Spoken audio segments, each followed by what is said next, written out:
जय हिंद दोस्तों, कैसे हैं आप सब लोग। उम्मीद है कि आप सब लोग ठीक होंगे। जैसा कि मैंने बताया है कि एसएससी जीडी के फॉर्म भराने शुरू हो गए हैं और जब आप फॉर्म भर रहे होते हैं तो उसमें आपको पोस्ट प्रेफरेंस मांगता है कि आप कौन सी पैरामिलिट्री फ़ोर्स को अपनी पहली पसंद, दूसरी, तीसरी इस तरह से सेलेक्ट करना चाहते हैं।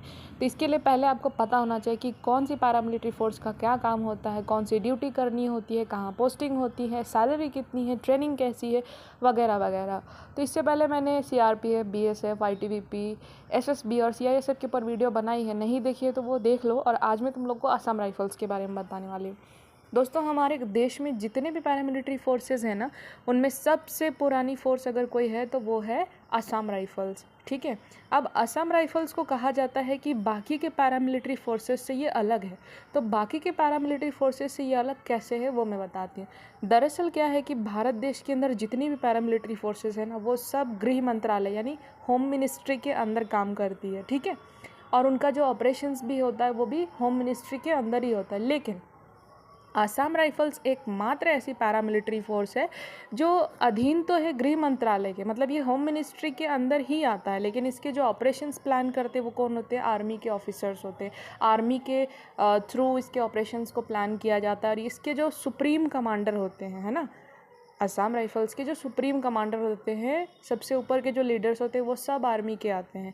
ट्रेनिंग भी इनकी पहले जो होती है कुछ सप्ताह तक आर्मी वाली होती है, उसके बाद में पैरामिलिट्री फोर्सेस की ट्रेनिंग होती है।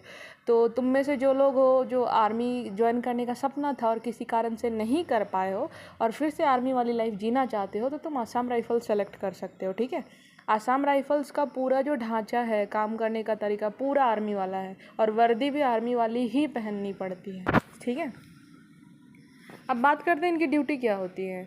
तो भारत और चीन का जो बॉर्डर है और भारत और म्यांमार का जो बॉर्डर, ध्यान से सुनना, तुम्हारे जीके का क्वेश्चन भी बनेगा ये। भारत और चीन का बॉर्डर और भारत और म्यांमार का जो बॉर्डर है, मेन वहाँ पे इनकी ड्यूटी लगती है। अब भारत और चीन और भारत और म्यांमार का बॉर्डर तुम लोग को पता है, जम्मू कश्मीर से शुरू हो जाता है चाइना का बॉर्डर। ठीक है।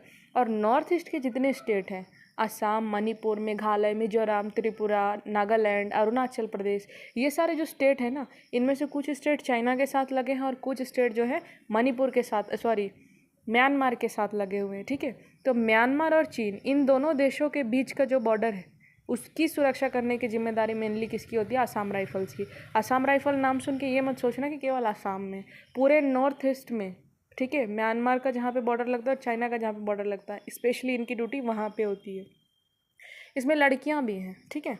इसमें लड़कियां भी हैं और लड़के भी हैं, जेंट्स लेडीज़ दोनों के लिए। बहुतों को डाउट होता है कि लड़कियां इसमें जा सकती कि नहीं, तो लड़कियां भी इसमें जा सकती है। ठीक है।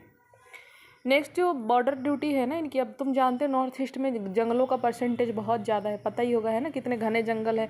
सबसे ज़्यादा बारिश भी वहीं पे होती है पूरे वर्ल्ड में, मासिन राम, चेरापूंजी। तो अधिकतर जो ड्यूटी होती है ना जंगलों में लगती है ना। तो एक तरह से बहुत एडवेंचरस जॉब भी है। तुमने बहुत बार देखा होगा मैन वर्सेस वाइल्ड में, डिस्कवरी चैनल में, तो वो वाली लाइफ जीने का भी तुमको मौका इधर मिलेगा। ठीक है।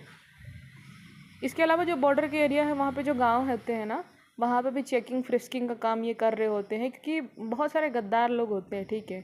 खा रहे हैं इस देश का, रह रहे हैं इस देश में और सपोर्ट किसी और को कर रहे होते हैं। बहुत सारे आपराधिक तत्व होते हैं ना जो देशद्रोही काम कर रहे होते हैं, उनको सर्च करना, उनको पता लगाना कि वो वहाँ क्या कर रहे हैं क्या नहीं, ये सारे काम उन्हीं की आते हैं। किसकी? असम राइफल्स की। और इनका जो परेड वगैरह होता है, वर्दी का ढांचा वगैरह देख सकते हो, सब आर्मी वाला होता है ना। आर्मी वाली सुविधाएं भी मिलती है। बाकी के पैरामिलिट्री फोर्सेस को की जो कैंटीन है उसकी सुविधाएं अलग है, लेकिन इनको जो कैंटीन की सुविधा मिली वो आर्मी वाली मिली है। ठीक है। लगभग बहुत सारी सुविधा जो है, सैलरी वगैरह, भत्ते जो भी लगते हैं, वो आर्मी वाली ही मिलती है असम राइफल्स को।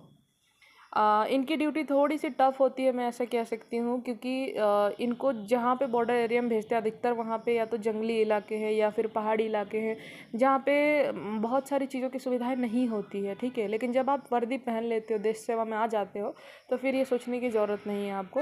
लेकिन हाँ, आपको ट्रेनिंग ऐसी दी जाती है कि आप हर माहौल में एडजस्ट कर सकते हो। कभी भी अब नॉर्थ ईस्ट में अक्सर बाढ़ वगैरह आता रहता है, जानते हो, आसाम वगैरह में बाढ़ आती रहती है। वहाँ पे कभी भी ऐसे प्राकृतिक आपदा आती है तो ये लोग उनको बचाने का काम करते हैं। और जाहिर सी बात है, कोई भी फोर्स का मेंबर हो, पहले भी बताया, इन चीज़ों के लिए तैयार रहना। तो ये एक छोटी सी वीडियो थी जिसमें मैंने असम राइफल्स के बारे में बताने की कोशिश की है। अगर तुम पैरामिलिट्री फोर्स में होते हुए आर्मी वाली फीलिंग लेना चाहते हो कि मैं आर्मी में हूँ, तो फिर तुम्हें इसमें आना चाहिए। ठीक है। अगर वीडियो अच्छी लगे तो वीडियो को लाइक, कमेंट, शेयर और सब्सक्राइब जरूर करना दोस्तों। जय हिंद।